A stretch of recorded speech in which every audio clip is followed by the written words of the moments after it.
हरियाणा के मुख्यमंत्री मनोहर लाल खट्टर ने कैथल के गांव सापनखेड़ी में भगवान परशुराम मेडिकल कॉलेज का उद्घाटन करने के साथ साथ दो जगह लोगों से जनसंवाद करते हुए उनकी समस्याएं सुनी।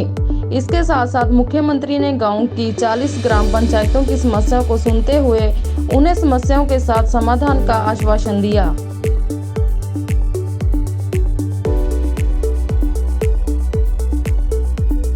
क्या कहना? देखिए, सबसे पहले तो आप लोगों के माध्यम से मैं कैथल ज़िले की पूरी जनता और वैसे तो पूरे हरियाणा का ही ये प्रोजेक्ट होता है, एक प्रकार का मेडिकल कॉलेज का आज शिलान्यास हुआ है। इससे पहले कल अम्बाला के एयरपोर्ट का शिलान्यास किया था। कुछ दिन पहले यमुनानगर के भी मेडिकल कॉलेज का शिलान्यास हुआ है। हरियाणा में जब हम आए थे 2014 में मात्र 6 मेडिकल कॉलेज थे। आज 15 मेडिकल कॉलेज ऑपरेटिव हैं, 8 मेडिकल कॉलेज पाइपलाइन में हैं। तो इसलिए कुल मिलाकर लगातार इस क्षेत्र में जो प्रगति हो रही है, परिणाम ये होगा कि 2014 में केवल 700 मेडिकल यानी MBBS की सीटों का एडमिशन होता था, और जब ये सब मेडिकल कॉलेज बन जाएंगे 3 साल या 4 साल के बाद 3,500 और MBBS के विद्यार्थी वो एडमिशन लेकर के डॉक्टर बनेंगे। सर, जो मिनी PGI बनने की बात करते थे कि कैथल में हमने मिनी PGI बना दी है। देखिए, मेडिकल कॉलेज अपने आप में PGI का एक स्वरूप होता है। आखिर यहाँ व्यवस्थाएं कैसी खड़ी होंगी, उसका मुकाबला PGI से अपने आप होगा। PGI का मतलब होता है कि पोस्ट ग्रेजुएट इंस्टीट्यूट होता है, और जब मेडिकल कॉलेज में भी पोस्ट ग्रेजुएट की क्लासेस तो होती ही हैं, तो उसका नाम PGI है। यहाँ जो होगा वो मेडिकल कॉलेज होगा। कॉलेज और PGI के नाम का ही अंतर होता है, बाकी तो फैसिलिटी जितनी जहाँ होती है उस फैसिलिटी के हिसाब से मैं इसकी जानकारी लूंगा। आज आपने जो बताया के लिए एक बासमती को जो है वो खरीदे वो बंद कर दिया है एक्सपोर्टर ने, कि उनकी मांग है कि जो उनको 850 प्रति टन के हिसाब से ही उसकी बिक्री हो। तो अब किसानों की जो फसल है वो सर के ऊपर है, लेकिन निर्यातक ने बासमती का जो राइस है वो बंद कर दिया। देखिए, ये केंद्र सरकार की प्लानिंग है, एक्सपोर्ट की प्लानिंग है। एक्सपोर्ट को और उन्होंने जो MEP है उसका रेट बढ़ाया है, और जो उसी लेवल का उसी क्वालिटी का जो चावल है वही जा पाएगा। उससे जो थोड़ा कम किस्म का हल्के किस्म का जो चावल है वो देश में ही उसको खरीद बेच कर सकते हैं। आखिर ये अपनी नीति होती है सरकार की, केंद्र सरकार की। कॉमर्स और जो एक्सपोर्ट का काम है वो केंद्र सरकार का काम है। उन्होंने ये पॉलिसी बनाई है, उसी हिसाब से जो है इन लोगों को अपने काम को करके बाकी डोमेस्टिक मार्केट में करेंगे। सर, संबोधन में आपने सर GST को लेकर बोला है सर, GST को लेकर सर बोला है 2015 में लोकायुक्त के सर आदेश आए थे। 69 अधिकारी हैं सर जो उनको गिल्टी होल्ड किया गया। सर अभी तक कार्रवाई नहीं हुई, आपने सिरसा में ही हुई है सर अभी तक, जबकि कैथल गुड़गांव सभी जिले। मुझे लगता है वो अभी अंडर इन्वेस्टिगेशन लिटिगेशन है। हाईकोर्ट में केस गया हुआ है, और हाईकोर्ट का जो निर्णय होगा वो सबको मान्य होगा। स्टबल बर्निंग पे सर, स्टबल बर्निंग की केसेस लगभग 500 के आसपास दर्ज हुए हैं हमारे पास। और मैंने आज भी कहा है अपने अधिकारियों को कि ये जो पिछले साल की अपेक्षा कुछ थोड़े ज़्यादा हैं, नहीं होने चाहिए।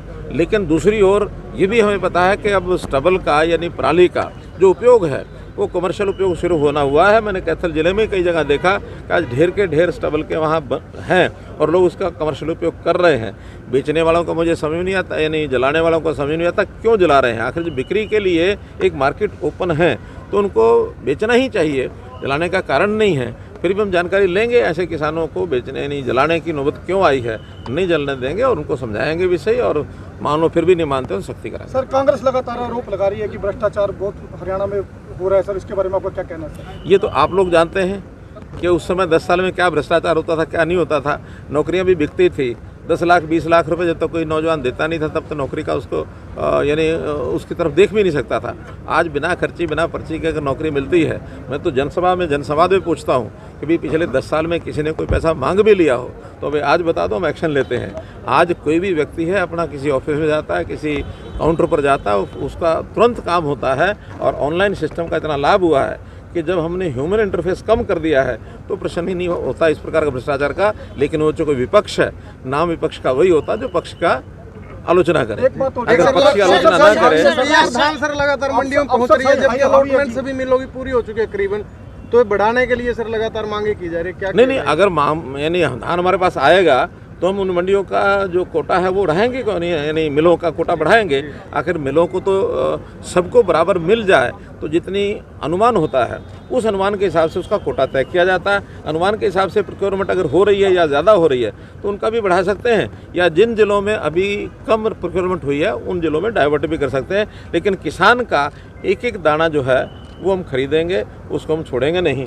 अरे कहाँ वो हमारे मोहित नहीं बताने का क्या था, अरे क्या विषय था? धान की खरीद नवीन पूछो ना, अरे आप पूछो ना, बताओ ना क्या विषय था।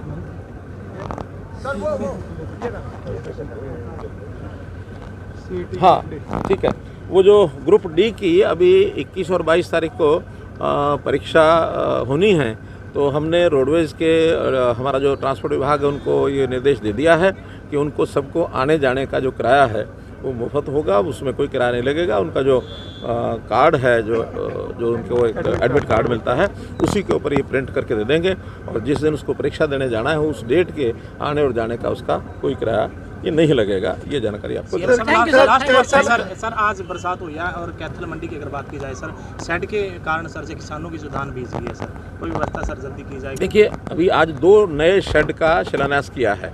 पहले 2 शेड हैं वहाँ कितने, तो 2 के बाद 2 और ये हो जाएंगे। इसके बाद भी अगर मांग होगी तो हम और नए शेड भी बनाएंगे।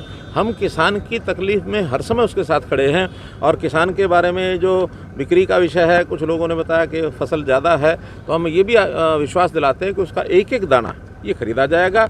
और हमने तो जिन किसानों की फसल ज़्यादा है उनका जो लिमिट है, जो अभी 30 क्विंटल प्लस 10% था, उसको 35 क्विंटल प्लस 10% करने जा रहे हैं, ताकि ऐसे किसान अपनी फसल को पूरे का पूरा बेच सकें। एक भी दाना किसी का बचने नहीं देंगे। प्रॉपर्टी बेचने और खरीदने के लिए संपर्क करें फेयर डील प्रॉपर्टीज।